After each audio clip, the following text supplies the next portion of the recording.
കോഴിക്കോട് വന്നപ്പോൾ ബക്കറ്റ് ലിസ്റ്റിലുള്ള ഫുഡ് സ്പോട്ടായിരുന്നു ആദാമിൻ്റെ ചായക്കട. പേര് പോലൊന്നുമല്ല, ആദാമിൻ്റെ വാരിയല് മുതൽ പൊരിച്ച ഐസ്ക്രീം വരെ ഇവിടെ കിട്ടും. നൈറ്റ് 9 മണിയായിട്ടും അവിടെ ഭയങ്കര ക്രൗഡായിരുന്നു. പക്ഷെ അകത്തേക്ക് കയറിയപ്പോൾ ഉണ്ടല്ലോ, അവിടുത്തെ ആംബിയൻസ് ഒരു രക്ഷയില്ലാത്ത ആംബിയൻസ് ആയിരുന്നു. പഴമയുടെ ശേഷിപ്പുകളൊക്കെ ഇങ്ങനെ സൂക്ഷിച്ചു വെച്ച് നല്ല ഭംഗിയായിട്ടിരിക്കുമായിരുന്നു.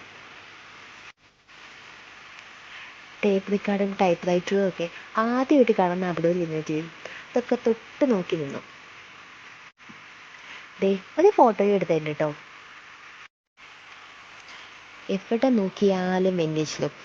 വെള്ളം കുടിക്കുന്ന ഗ്ലാസ്സിന് വരെ വിൻറ്റേജ്. ഇതിനകത്തെ ബേബി ചെയറിൽ സെറ്റായിട്ടിരിക്കുമായിരുന്നു.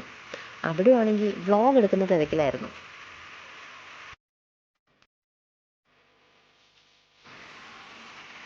നല്ല കുട്ടി കുട്ടി പൊറോട്ടയും പാലപ്പവും ബീഫ് സ്പെഷ്യൽ കറിയും ചില്ലി ചിക്കനും കൂന്തൽ ഫിഷും ആയിരുന്നു ഞങ്ങൾ ഓർഡർ ചെയ്തത്. എല്ലാ ഡിഷസും നല്ല സ്പൈസി ആൻഡ് ടേസ്റ്റി ആയിരുന്നു.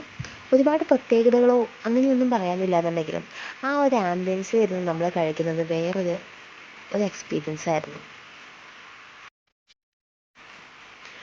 കോഴിക്കോടിൻ്റെ ചരിത്രം മുഴുവൻ അവർ ഫ്രെയിം ചെയ്ത് വെച്ചിട്ടുണ്ടായിരുന്നു. അത് കാണാൻ നല്ല ഭംഗിയായിരുന്നു കേട്ടോ. അതുപോലെ അവിടെ വന്നിട്ട് സെലിബ്രിറ്റീസിൻ്റെ ഫോട്ടോസും ഒക്കെ നല്ല ഹാങ് ചെയ്ത് നല്ല ഭംഗിയായിട്ടിരിക്കുമായിരുന്നു.